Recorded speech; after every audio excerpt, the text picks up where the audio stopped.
we have here is a simple splice connector with a strain relief on it. This can be used for 14 gauge up to 10 gauge wire. You simply have to remove 3/8 of the jacket of the wire.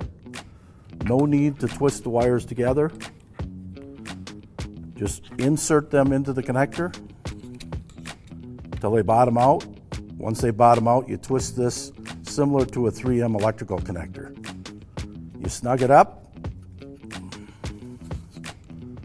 twist the wires 90 degrees to the left, 90 degrees to the right, and here's your strain relief. The connector itself has a dielectric non-hardening gel in it to prevent corrosion, and you simply snap the strain relief down and we're done.